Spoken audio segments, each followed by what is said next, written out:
vaccin yi nag vaccin coronavirus yi nag jur na coow lu rëy rëy waaye wut a tax ñu fàtte ni feebar bi mi ngi continuer di law mi ngi continuer di lor ay nit ci àdduna bi rawatina Sénégal bu ñu gisee chiffres yi nga xam ne génn na fan yu jëm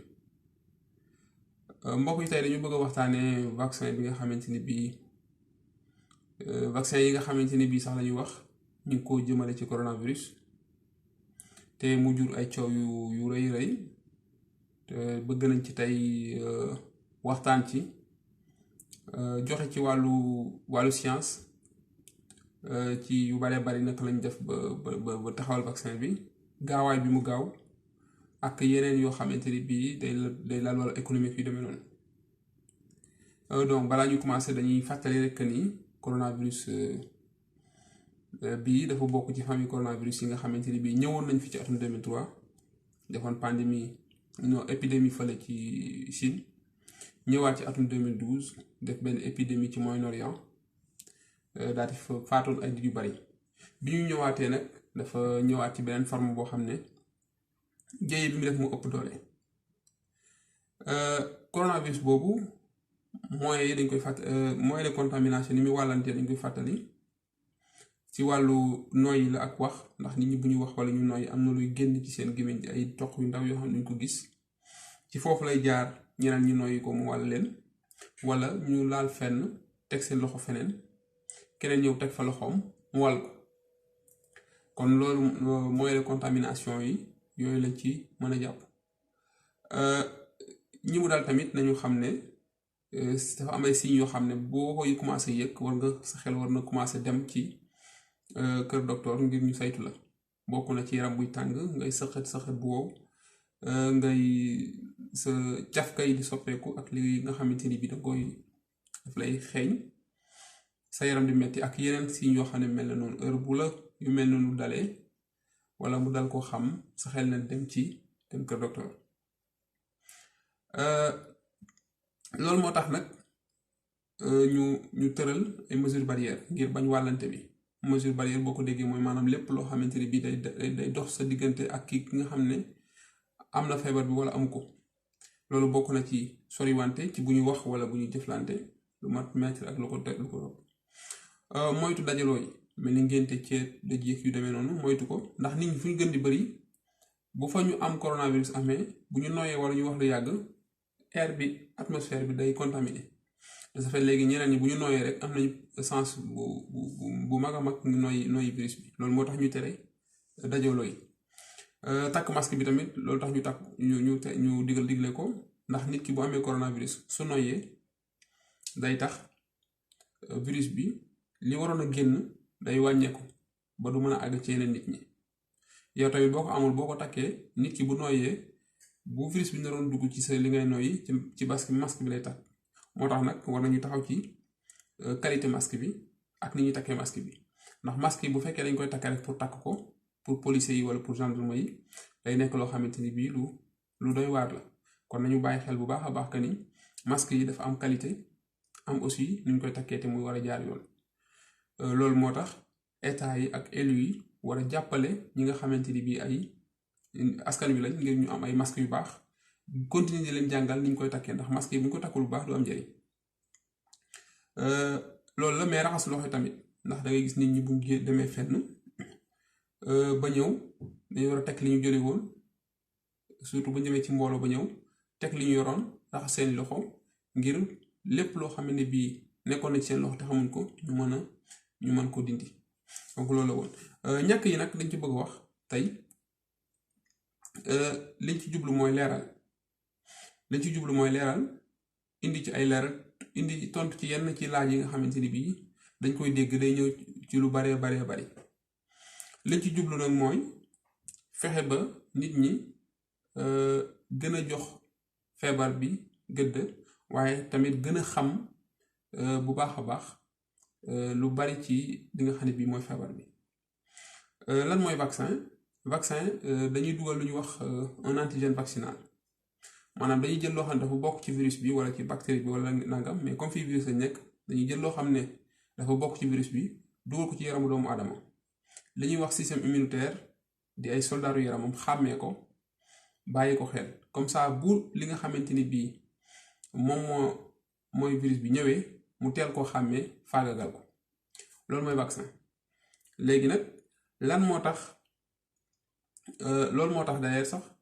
pandémie yu bari jóge fi ndax vaccin moo tax rougeole ak variole ak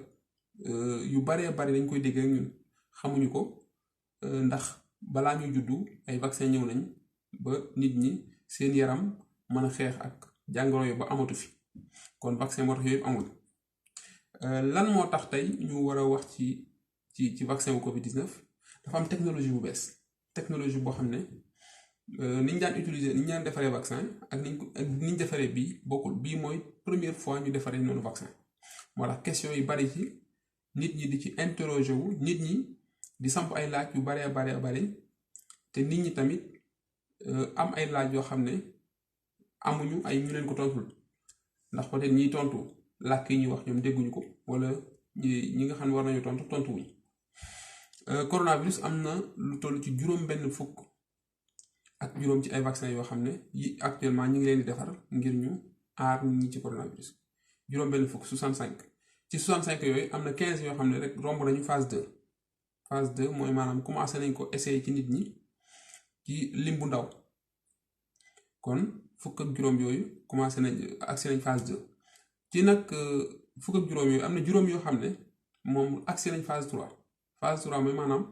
jox nañ leen digal ngir ñu commencé ñàkk nit ñi ci ay nit ci lim bu mag a mag léegi ci juróom yooyu mën nañ ci jàpp Pfizer BioNTech ñoom dañuy jëfandikoo lu ñu wax vaccin à ARN loolu ci la ñuy ñëw loolu mooy technologie bees bi beneen bi mooy Moderna di ay laboratoire américain ñoom tamit dañuy jëfandikoo mooy vaccin à ARN am na beneen vaccin bu ñuy wax AstraZeneca ñoom ñoo koy defar ñoom ñu ngi jëfandikoo lu ñuy wax vaccin à vecteur viral am na beneen bu ñuy wax Sinopharm ak Sinovac loolu ay vaccin chinois la ay laboratoire chinois la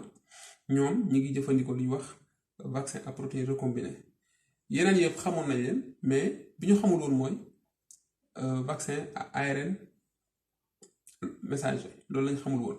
te loolu moo jur jeexi jaaxa ci bopp nit ñi ba nit ñi foog ne dafa am leneen lu nekk ci ginnaaw vaccin yi technologie boobu nag danañ ci wax tey waaye balaa ñu ci wax dañu ñëw def benn fàttali bu ndaw ci réglementation recherche impliquant l'homme ndax gëstu dafa bëri dafa am gëstu yoo xam ne nit du ci dugg maanaam yaramu nit bokk ci ak gëstu yoo xam ne dañ ciy jëfandikoo yaramu nit gëstu yi nga xam ne dañ ciy jëfandikoo yaramu nit dañ ko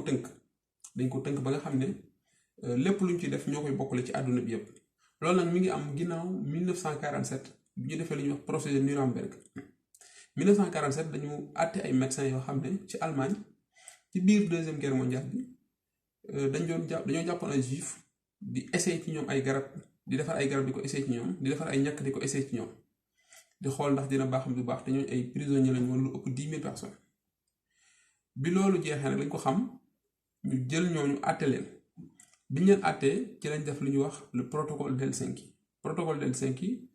35 principes la yoo xam ne dafa tënk nu ñuy defaree médicament ak vaccin muy ay principes éthiques yoo xam ne dafa tënk nu ñuy defaree médicament ak lépp luy vaccin te képp koo xam ne da nga nekk di rechercher wala ngay def loo xam ne day jëm ci yaramu doomu aadama da nga ciy tënku ala kulli haal foo mënti nekk ci àdduna bi. léegi nag bi procès boobu protocole boobu loolu moo régir li ñuy wax la réglementation internationale léegi malgré loolu yëpp nag am na aussi ay scandales yoo xam ne gis nañ ko ci mu nekk des scandales yoo xam ne c'est lié à des effets secondaires c'est lié à des processus c'est lié aux essais cliniques xam naa bu ñu ko temps bi may dinañ ci ñëwaat léegi bu ñu dellu si waatee ci technologie bu bees bi vaccin à ARN naka la ñu def ba defar vaccin bi ba vaccin bi gaaw gi mu gaaw loolu déjà danañ ci ñëw léegi mais vaccin à ARN dañuy jël virus bi li nga xamante ne bii moo wër virus bi dafa am protéine bu ñuy wax protéine S protéine spike te protéine boobu comme coronavirus virus à ARN la buñ jëlee protéine boobu dañ koy jël dugal ko ci cellule nit ki comme ARN messager moom loolu mooy liggéeyam ndax ci cellule nit dafa am lu ñuy wax ADN day copier mooy livre bi ñu bind lépp luy xabaar ci pour dundu nit ki léegi livre boobu mën nañoo copier benn page muy ARN messager li liggéeyam day yóbbu xibaar bi ngir yaram bi wala cellule bi defar message boobu maanaam bu ko yóbboo ne ko kii karaw gu ñuul wala war a am moom xabaar boobu rek lay yóbbu léegi nag ñi nga xamante ni bii ñooy ribosome yi nga xam ne ñoom ñooy décoder message bi décoder ko ñu defar protéine boo xam ne pour karaw la noonu lañ ko mën a expliquer léegi nag bu ñu dugalee ARN virus bi ci yaramu nit ki ci cellule nit ki su duggee day dem ci li ñuy wax ribosome boo duggee ci cellule nit cytoplasme bi am na benn appareil bu ñuy wax ribosome bu ARN message bi ñëwee ribosome bi day lire message bi daal di defar li nga xamante ni bii moom lañ bind ci message bi léegi message bi nag suy ñëw dañuy wax ribosome bi ne ko na defar protéine bu ñuy wax protéine spike technologie boobu nag ñu ngi ko commencé woon def 1989 benn laboratoire biotechnologique bu ñuy wax Vical bu nekk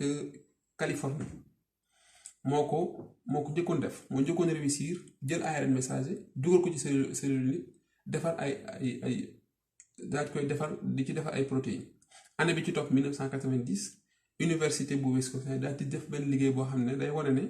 léegi mën naa nekk ñu defarloo cellule nit ki ay protéines virus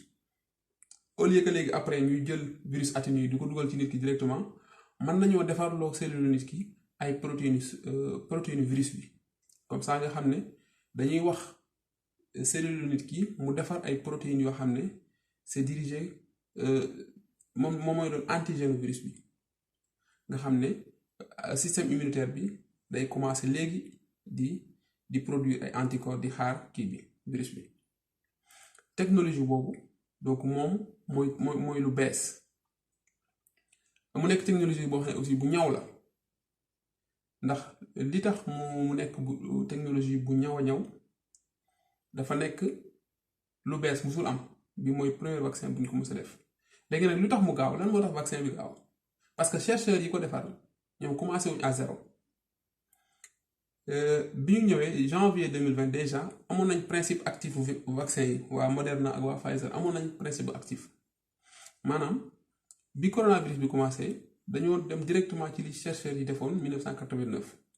ñu ne kon il est possible ñu jël à partir de ARN bu n'importe quel virus mën nañ ko dugal ci cellule nit ki defar antigène virus boobu antigène mooy yére bi tax système immunitaire di xàmmee virus bi su duggee si biir yaram bi ndax système immunitaire ay soldats lañu toog buñ ko joxee xabaar ne ko am na koy ñëw noonu la bu dugg see lii lay sol loolu muy sol mooy antigène bi léegi nag dañuy defarloo cellule bi yére yooyu virus bi sol buy ñëw ne ko kii buy ñëw nii lay mel ak melokaan yi lay mel su dugg see rek système immunitaire da fekk pare na pour dal ci kawam léegi li tax mu gaaw xamoon nañ loolu yépp alors que yeneen vaccin yi dañ daan commencé à zéro mais chercheurs yi commencé wuñu à zéro xamoon nañ ne ARN messager bi mën nañ ko dugal ci cellule nit mu produire lii xamoon nañ aussi naka la ñuy defaree ARN messager ci laboratoire sans cellule sans virus loolu tamit waa Wisconsin def am na benn étude bu am solo boo xam ne université Wisconsin ñoo ko def 1990 mu nekk étude bu am solo léegi nag ñoom comme janvier 2020 amoon nañ principe actif bi janvier 2020 déjà commencé woon nañu sori ci essai clinique yi te beneen affaire bi mooy chercheurs yi liggéey ci vaccin boobu waa Moderna ak waa Pfizer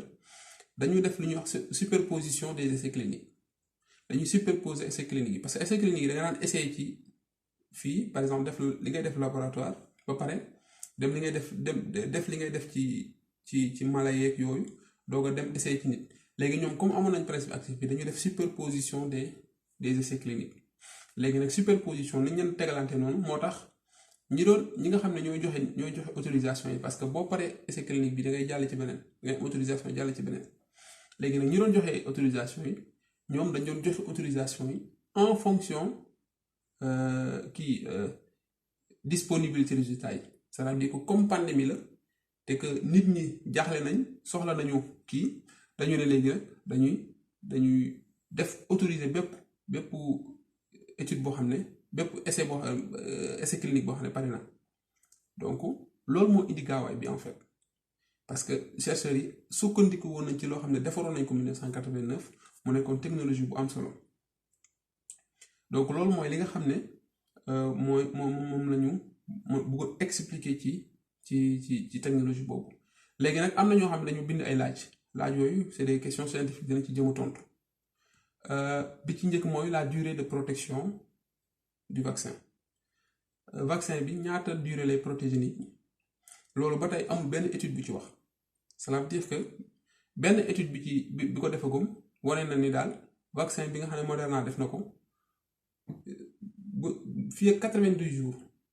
jël nañ ay nit yoo xam ne vacciné nañ leen, ñu dem 90 jours après ñu continuer di gis anticorps ci seen yaram. mais amul benn étude buy wane ne vaccin yi ñuy Moderna, Pfizer ak yeneen boo ko vacciné woo dina la aar 1 an, dina la aar 2 ans, dina la aar nangam. déedéet, loolu amagul benn étude bu wane loolu. beneen laaj bi mooy une fois le vacciné,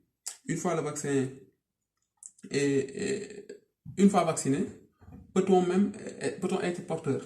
et transmettre la maladie? oui, parce que vaccin yëpp li leen tax a jóg, essai clinique yi ñu def yëpp li leen tax a jóg mooy wàññi cas grave yi. moo tax sax am na vaccin 65 vaccin am na vaccin yoo xam ne par voie nasale la, parce que dañu ne même bu nit ki buñ ko contaminé, même bu virus bi jeexee ci biir deretam mën na des ci bakkanam ak yu demee noonu. donc am na ñuy xalaat sax defar vaccin par voie nasale. kon li ñu mën a jàpp mooy vaccin yi leen taxoon a jóg mooy essai clinique, mooy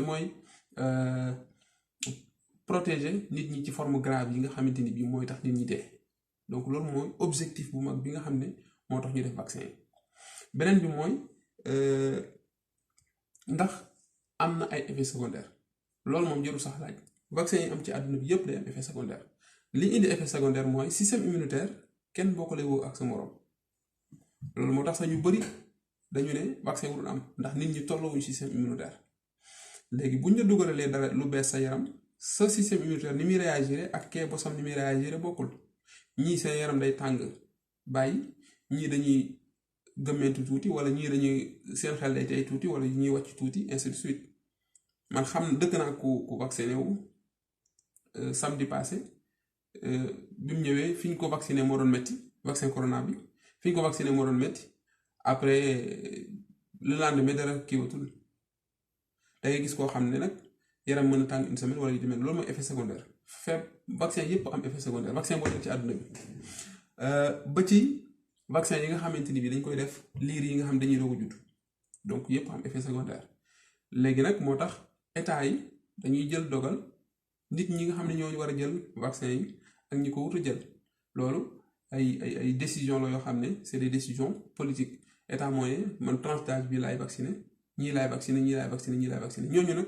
nekkul ku bokk ci tranche d'âge boobu la ñuy vacciné. balaa ñu lay vacciné il faut ñu xool la saytu la. vacciné même bu ñu demoon ba Sénégal di vacciné ay nitam, duñ dox ci mbedd yi rek jël nit ñi di leen vacciné, wala ñuy dugg ci kër yi di jël nit ñi di leen vacciné. déedéet, il faut balaa ñu lay vacciné ñu xool la, saytu la,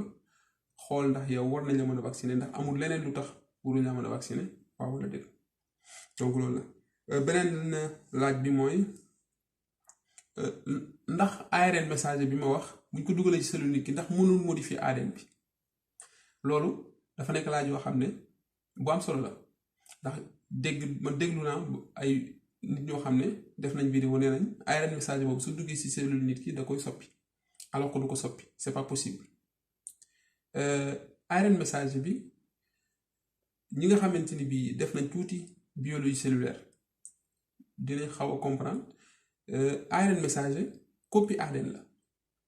ADN la ñuy jël, ADN mooy page, mooy livre nit ki, dañuy copier benn copie muy ARN messager boobu message bi mu yor daf koy yóbbu ci ribosome yi wax ribosome yi décoder message boobu daal di defar ay protéines léegi sens inversé bi pour mu am bu ñu dugalee ARN ci cellule nit pour mu dugg ci ADN bi il faut que cellule bi il faut que mu ànd ak lu ñuy wax enzyme bu ñuy wax transcriptase inverse ak intégrase loolu la virus du sida am virus du sida dafa ànd ak li koy may mu duggaat ci ADN nit dafa am lu ñuy wax transcriptase inverse maanaam benn enzyme la boo xam ne ni ñu defoon maanaam enzyme la boo xam ne boo ko bindalee benn page ci livre bi mën naa sukkandiku ci page boobu bindaat livre bi yépp comme noonu lañ ko mën a misaale bu jotee benn page ci livre bi rek mën na laa waxal livre bi yépp lan la loolu transcriptase inverse ak intégrase intégrase moo koy jël intégrase dugal ko nag ci ADN nit ki mais coronavirus bokkul ci amul ci processus boobu amul transcriptase inverse amul intégrase kon ARN message boobu mënut a fexe ba duggaat ci ADN nit ki beneen question bi mooy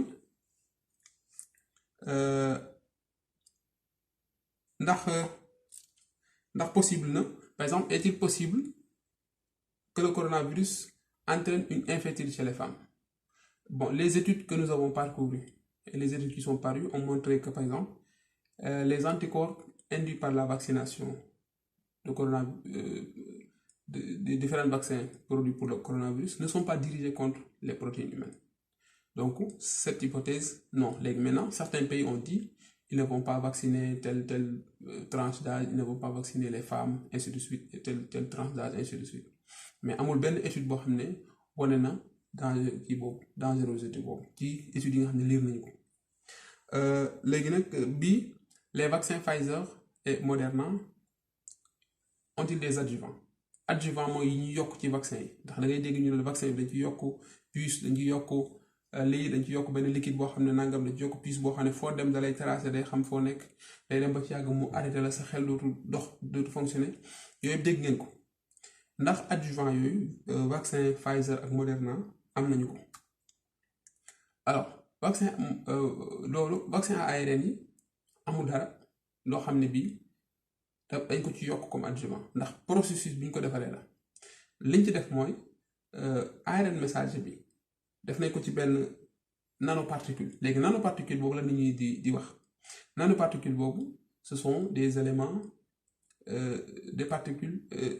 ils sont de nature lipidique ils sont faits de lipides de cholestérol et ainsi de suite c'est pour pouvoir traverser la membrane cellulaire mais en dehors de ça on a ajouté par exemple des solutions tampons des phosphates comment on appelle ça encore du potassium, du chlorure de potassium, ainsi de suite. C'est le reste du liquide. Mais le vaccin en tant que tel, il n'y a pas d'adjuvant. Il n'y a que par exemple l'ARN messager qu'on a intégré dans par exemple de nanoparticules. Les nanoparticules sont constituées tout simplement de lipides et de cholestérol. Et pourquoi cette nature-là, c'est pour pouvoir traverser la membrane cellulaire. Alors, pour l'autre question, c'est concernant les vaccins aussi, est-ce que sont des natures de type thérapie génique? Non. La thérapie génique, c'est on soigne à partir tout simplement du génome humain. Parce que j'ai dit tout à l'heure que ce processus n'atteint pas le noyau. Parce que c'est ça. Lorsque l'ARN message entre, il va directement dans les ribosomes, il ne va pas entrer dans le noyau et ressortir. Donc, ce n'est pas de la thérapie génique. L'autre, c'est est-il utile de se vacciner si on a déjà le Covid? En principe, théoriquement, toute personne qui a le Covid est protégée. Parce que quand tu as le Covid déjà,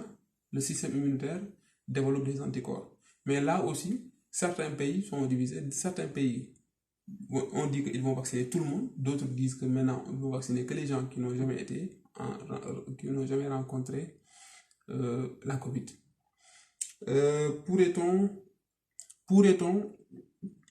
Pourra-t-on choisir le vaccin qui nous sera administré? Non, parce que déjà, ça c'est une décision politique. certains pays ont déjà choisi. Beaucoup de pays d'ailleurs ont déjà choisi leur vaccin. Et les citoyens de ces pays-là ne peuvent pas prendre d'autres vaccins que leur pays n'a pas choisi. Donc ça, c'est extrêmement important.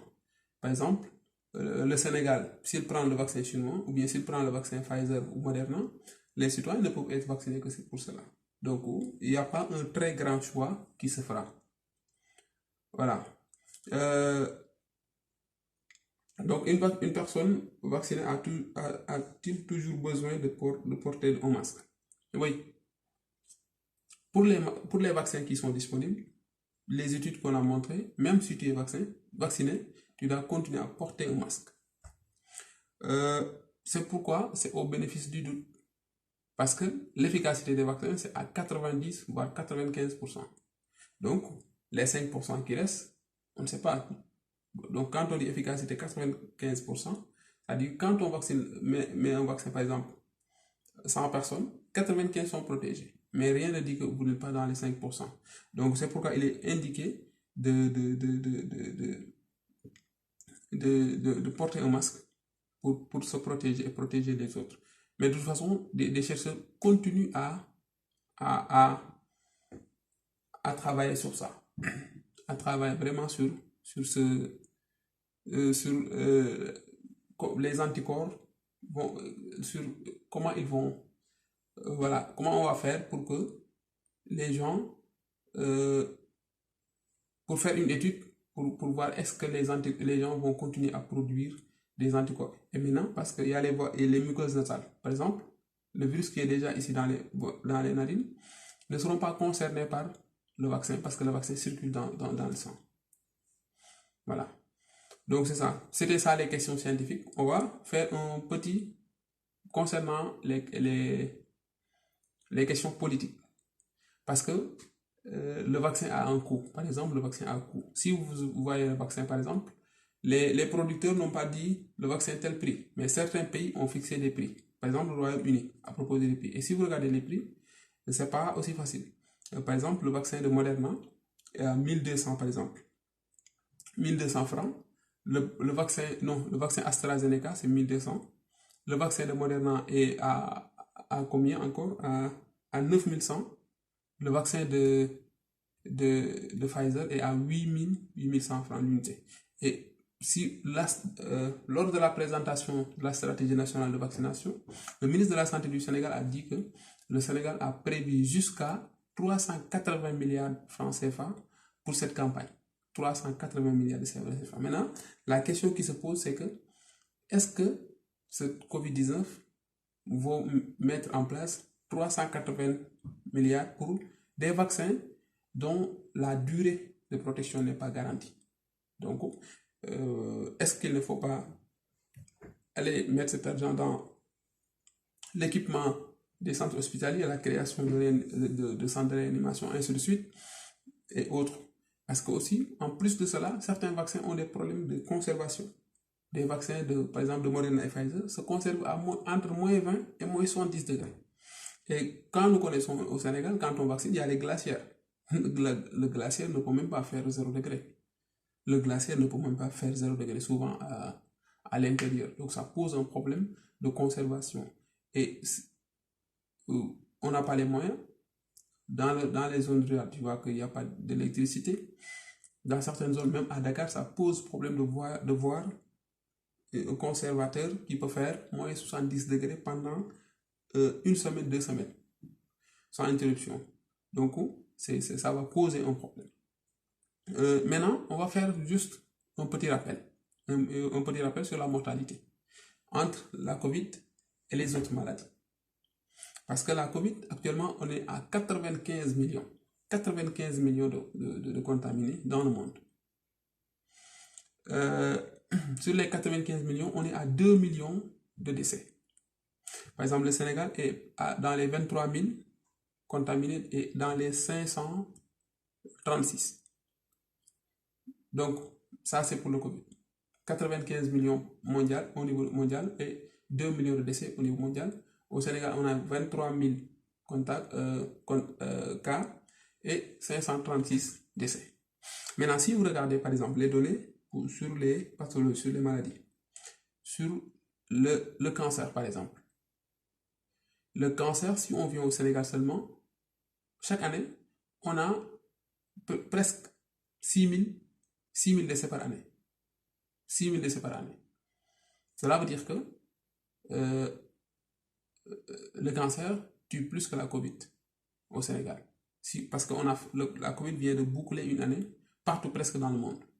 Si tu prends le sida, au Sénégal, on est à 1900 décès par année.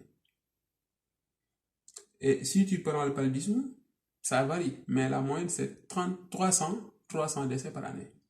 L'hépatite B, on est à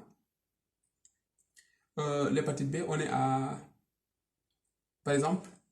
à 2 millions de cas au Sénégal. Et que nous connaissons tous le taux de mortalité lié au cancer du foie, qui est très très élevé. Alors,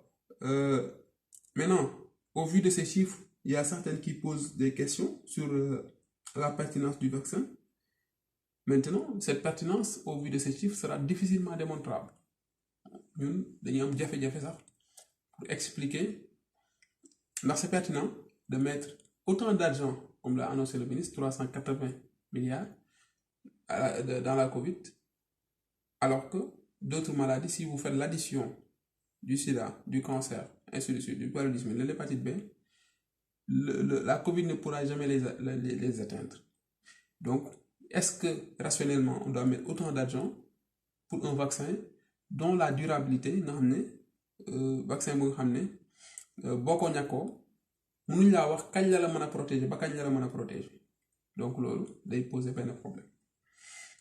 Beneen problème bi mooy donc le couvre-feu. Le couvre-feu au Sénégal couvre-feu li tax mu jóg mooy limiter déplacement yi, limiter temps de contamination bi, limiter temps de contamination virus bi, mais loolu tax a jóg amul njëriñ Sénégal ndax par exemple Sénégal virus bi su waree circuler 24 heures sans couvre-feu, avec couvre-feu même avec 10 heures il va atteindre son objectif de 24 heures parce que ñun ñëpp gis nañ Sénégal ne nit ñi bu couvre-feu amee bu temps bi desee 1 heure de temps 2 heures de temps kenn du tal takk masque kuy dugg ci bus doo xool fooy teg sa loxo doo xool fooy teg sa tànk te gis ngeen ay vidéo ci internet bi nit ñoo xam ne dañuy njëkkante bus bay jaar ci fenêtre bus bi di dugg. kon loolu virus bi bu ñu defee couvre-feu ci circonstances yoo xam ne moyen de transport yi doyul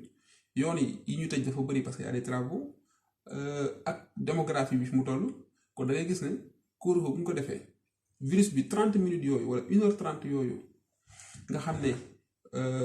moo des pour ñu tëj couvre-feu bi 30 minutes yooyu virus bi li mu ciy circuler moo ko gënal mu circuler 24 heures en temps normal ndax 30 minutes yooyu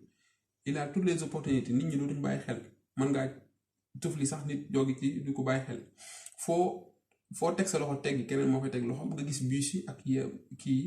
moyen de transport yi ni ñu mel nit ñi dootuñu tal masque parce que ñu ngi waaj ñibbi ak yu demee noonu kon couvre-feu bi lu ñu war a xoolaat la pertinence bi ndax mbir bu ñu koy def si en science dañuy xool lii bu ñu paree dañuy évaluer fukki fan ak ñaar yi ñu def couvre-feu bi dañ ko war a évaluer xool ne couvre-feu bi def nañ ko fukki fan ak ñaar lii la jur lii moo ci nekk kon jar na ñi nga xamante ni bii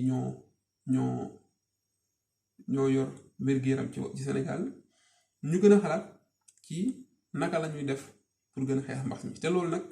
mënuñ cee weesu une communication communautaire intégrée boole askan wi ci waxtaan bi te di wax loo xam ne askan wi danañ ko dégg mën danañ ko xam te bañ leen boddi bañ a jàpp ne nit ñi dañoo bañ alors que nit ñi bañ dañu amul ay moyens pour suivre yenn ci digle yi nga xamante ni bi def nañ ko rawatina couvre-feu yu demee noonu te nag xeex mbas mu mel nii dafay laaj ay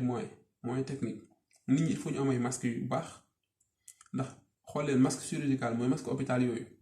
nee nañ bu rombee 4 heures amatul njëriñ mën nga ko amatul njëriñ xool day gis ñoo xam dañ koy fóot di ko takkaat masque tissu yi dafa am ay tissu ak norme yoo xam ne dañ koy ñawe yoo xam ne université bu Bordeaux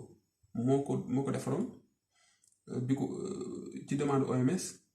mais léegi tailleur yu bari duñu tënku ci kii yooyu ci normes yooyu nga xam ne Université Bordeaux proposé woon na ko loolu tamit day poser problème ak yeneen yoo xam ne bii dafa jëm ci wàllu port de masque te masque yi boo ko takkul takk bu baax daanaka wala nga jël masque takk ko 2 heures de temps après war a dugg fenn wala ñibbi sa kër summi ko def ko sa poche donc lépp théoriquement bépp virus bu nekkoon ci masque bi dugal nga ko sa poche ëllëg da nga koy utiliser waa dugal sa loxo dugal sa téléphone donc kon yooyu communication bi je pense que ministère ak ñenn kilifa yi war nañu gën a bàyyi seen xel bu baax a baax ci naka la ñuy démontrer leen nit ñi di expliquer nit ñi bu baax a baax beneen affaire bi mooy il faut que ñuy waxtaan aussi ak nit ñi di dem ci débat yi di expliquer nit ñi te aussi bu ñu bàyyee nit ñi nga xam ne xamuñ wax nit ñi dañu leen di gëm parce que la nature a horreur du vide ñi xamul ak ñi yaakaar ne noonu la te du noonu bu ñu waxee bu ñu gisul ku leen tontu ci saa si nit ñi dañ koy jàpp fii ak gisuñ leneen loolu la ñu ne woon